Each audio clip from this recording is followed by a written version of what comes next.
made negotiable.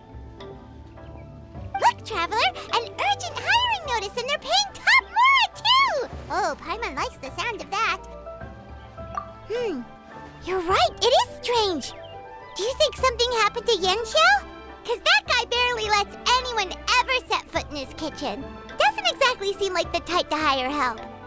The notice says interested parties should go upstairs and talk to the innkeeper Huayan. Should we go and see what's up?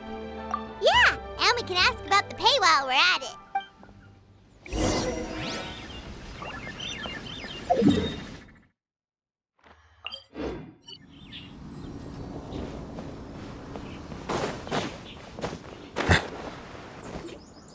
Boss, there's really no need for this. It's just a little burn, that's all. It won't get in the way of my work.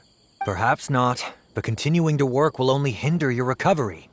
You need to rest for a few days. We'll figure something out. Huayan! Yanxiao! Oh? Traveler and Paimon! What brings you to this neck of the woods? And we decided to come check up on Yanxiao. I knew we shouldn't have posted that notice. It's really nothing to worry about. I'm fine. I swear. How kind of you. My thanks to you both. And thanks on Yanxiao's behalf, too. There's nothing to be embarrassed about, Yanxiao. Just tell them what happened. Oh, all right. Well, basically, we had a lot of guests pouring in for the lantern ride. Things got busy, I started rushing, and I ended up accidentally burning my hand while plating a dish. Well, you know what they say. Play with fire long enough and you're bound to get burned. Even the best chefs slip up sometimes. Anyway, it's nothing, just a tiny burn. I can still... Now, I don't want you pushing yourself. You'll only make it worse, and then you'll be looking at more than just a couple of days off to recover. But the lantern right's only just finished, and we're still getting tons of guests. Now's not a good time for me to rest. Plus, lots of the guests are visiting from other nations. We can't just bring in some random chef off the street. We have a reputation to uphold. I refuse to let someone else ruin the good name we've made for ourselves here. Listen to you. Anyone would think that you're the boss and not me. But he's not wrong. Yanxiao was one of the favorites in the Masterful Chefs tournament. No matter how you look at it, his are big boots to fill. I don't mean to boast, but any chef of my caliber probably has their own restaurant to look after. It's not going to be easy to find someone who's got the skills and has the time to help us out. Looks like we might have to increase the pay we're offering even further. Do we know anyone that's a good chef and has the time to help out? Oh, of course, you! Oh, right. Yes. Now I think about it, I do recall hearing good things about your cooking ability. I suppose I'd added you to my mental list of people who can hold their own in a combat situation, but forgot you can cook. Why are you even keeping a mental list of people who can fight? Maybe a story for another time.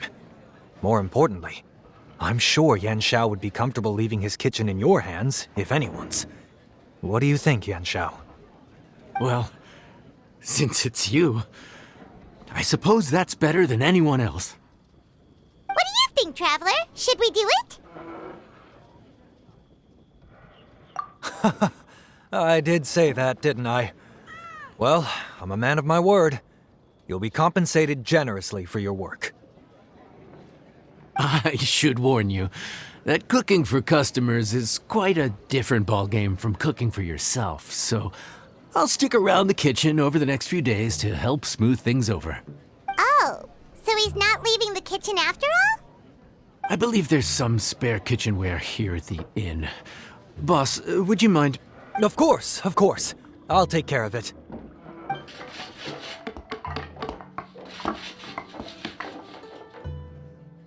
Whew. All done. Come, take a look. This was made with your measurements in mind. It's nothing. A little handicraft and elbow grease goes a long way. All right, Yanxiao. I'll leave you to take it from here. trouble of building a new stovetop? What was wrong with the original? Boy, you really hate when people touch your stuff, huh? No, it's nothing like that. As Boss always says, hire who you trust and trust who you hire. I just thought the original setup might be a little, tall for you. Anyway, as I was saying, cooking for guests is different from cooking for yourself.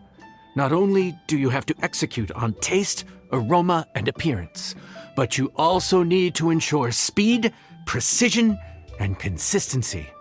Having the right equipment is a big part of that. Ill-suited equipment doesn't just make the job more tiring, it also slows you down. And paying customers don't have unlimited patience.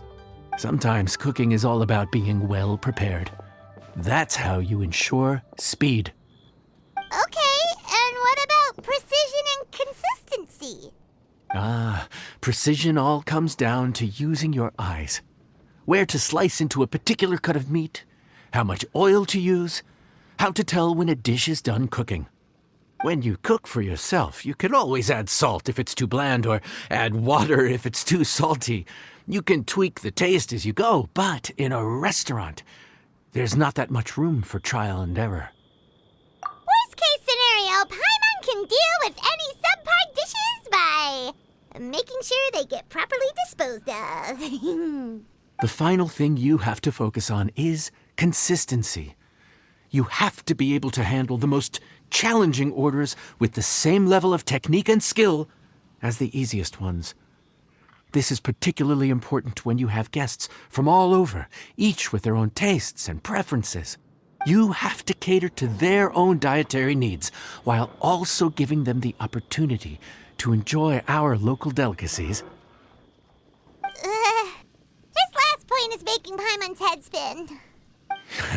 Don't worry.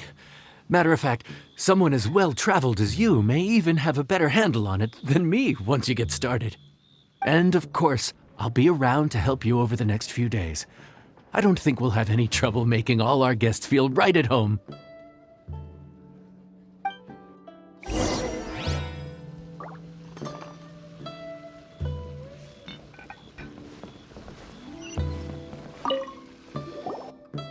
There's no time to lose, so let's get started. I imagine you probably have a good handle on the cooking side of things already. What you need to pay attention to is remembering each table's order. Try not to get them mixed up. Oh, Paimon's memory is like a steel trap. This is gonna be a cinch.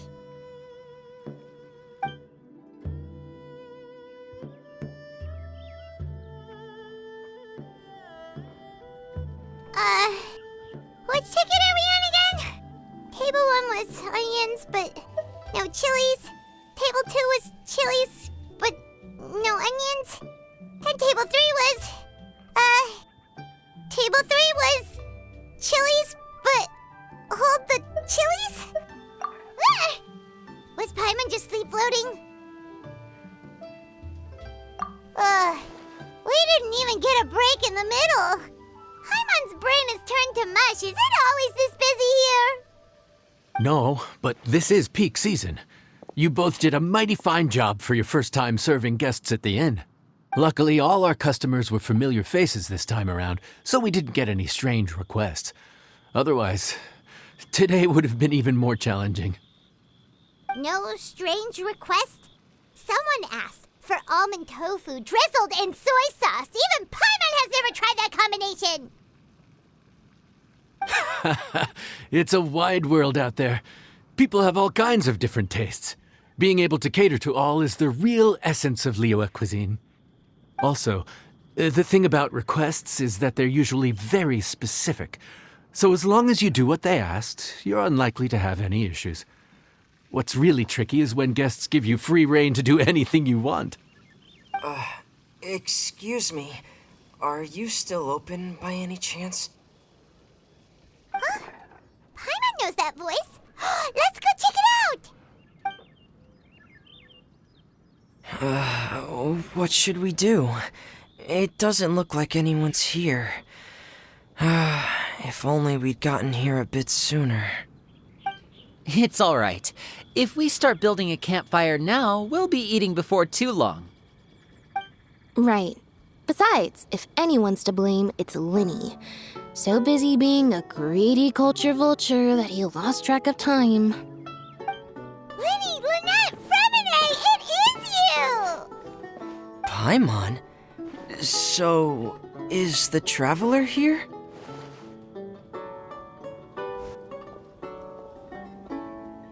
Traveler, Paimon! What a nice surprise! Paimon was gonna say the same thing! We're just lending a helping hand at the inn.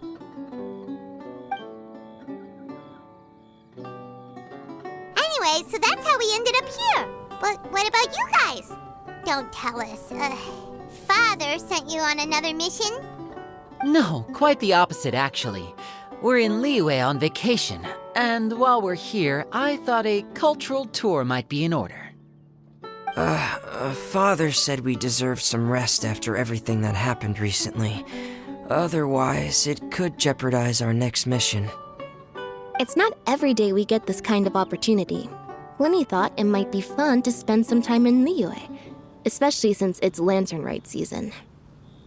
We could hardly pass up the opportunity to watch a Liyue-style magic show. Although, I think they call it conjuring here.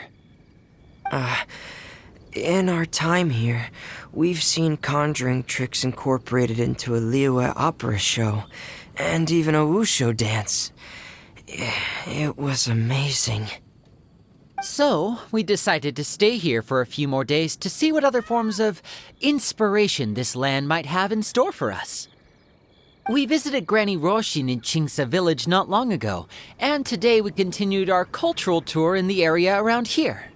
In the end, though, we lost track of time. We haven't even eaten anything yet.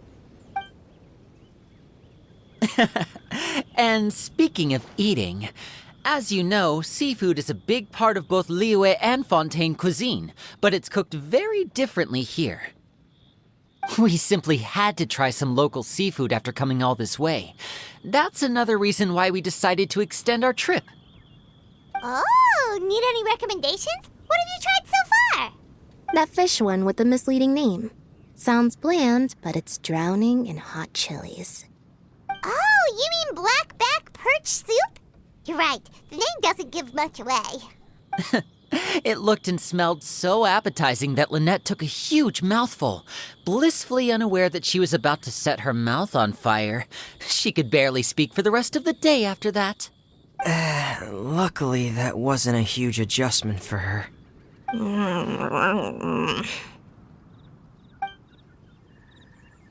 What? Aren't you guys hungry too? Yes, a little. Yes, I'm ready to eat. Traveler, I'm afraid we'll have to send you back to the kitchen now. Good question. I doubt we'll be able to decipher the menu, so why don't you recommend something? You should be pretty familiar with our tastes. One more thing. Please, if you have a heart, don't make it spicy.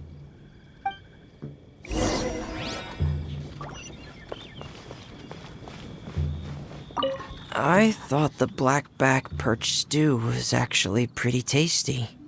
And now that you know it's spicy, you won't be caught off guard, right? Why don't we give it another chance? Once was more than enough.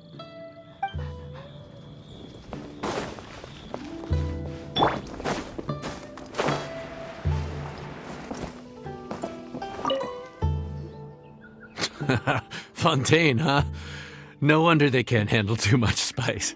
Still, if we make the food too bland, they might as well be eating back home. There's this crab and shrimp stir-fry I know that could work. It's quite heavily seasoned, but it's a lot milder than it looks. It has a light but really satisfying flavor. Ooh, that sounds perfect! What's it called? Well, this is where it gets interesting. They call it the Palace Jewels. The crab roe is supposed to look like pearls of gold, and the shrimp meat like chunks of jade. Here's the recipe. When you're ready, go ahead and give it a try.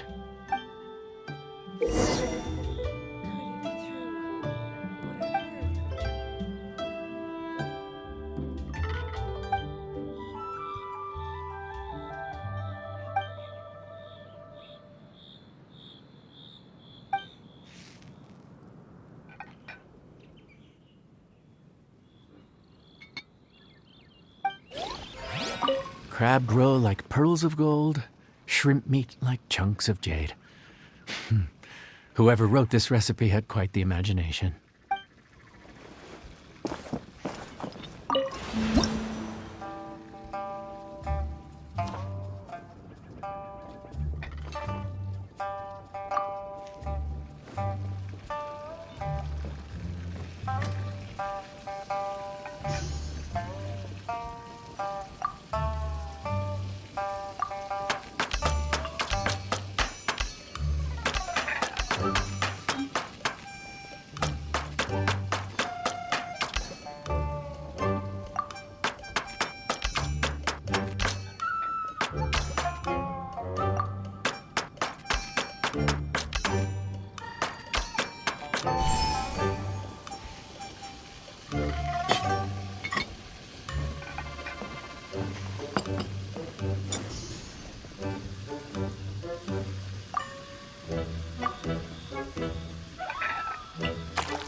Sorry for the wait. This dish is called the Palace Jewels.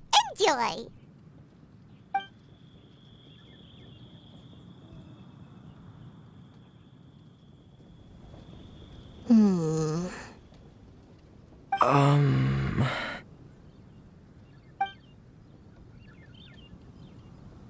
Yes, we meant to say, you two must be tired after a long day of work.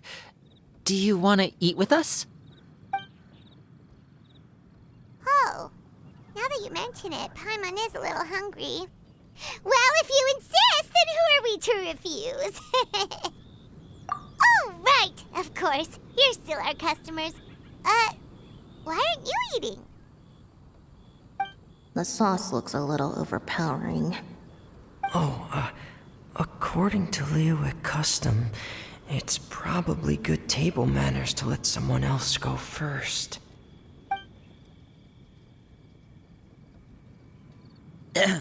Looks delicious, traveler. I guess I'll dig in first. Here goes. What is it? Do you need some water? No, it's delicious. The flavor is so pure. It's drenched in sauce, but somehow it just enhances the natural flavor of the seafood. Try it for yourselves. All right.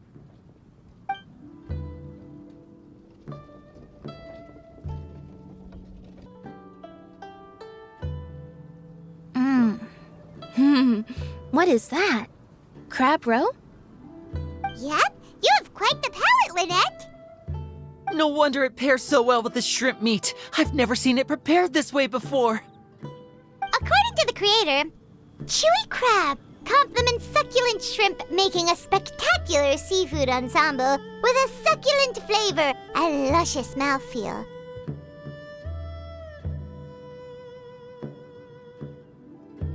The crab roe glitters like pearls of gold, and the shrimp shines like chunks of jade. Hence its name, the Palace Jewels. So that's where the name comes from. Huh. I suppose it's quite fitting then.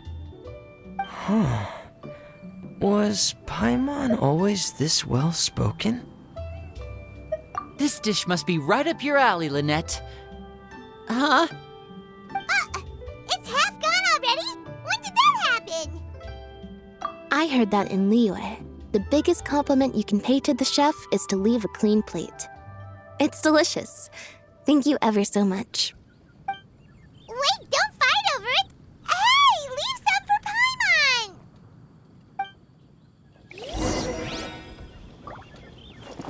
Paimon! I think I'm finally getting the hang of chopsticks. Yeah. Well, Linny and Lynette picked it up in no time, but they're naturally dexterous. Unlike me, it's taken me a lot longer, but I'm slowly getting there. Oh, speaking of chopsticks, in one of the shows we've seen here, someone performed a conjuring trick using a bowl and chopsticks. So, if I want to be a good magician's assistant, I need to keep practicing.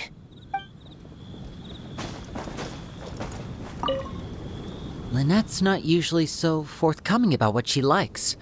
But this time, well, she's expressed it in more ways than one. I guess you've rubbed off on her too. Or maybe your cooking is simply too delicious to resist. The next time our paths cross in Fontaine, you'll have to fire up your cooking skills for my other siblings as well. How does that sound, oh great master chef? Oh yeah? Well then, I'll have to clear my schedule.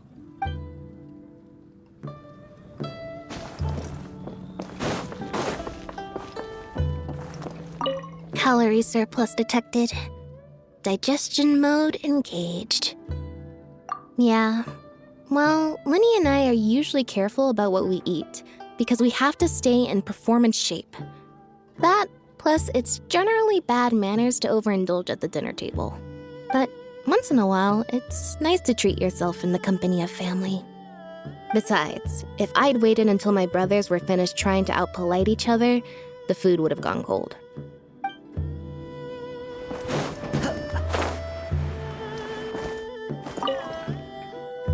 So your friends like the dish, huh? Well done. Not bad at all for your first day on the job. There'll be more to come, so keep it up.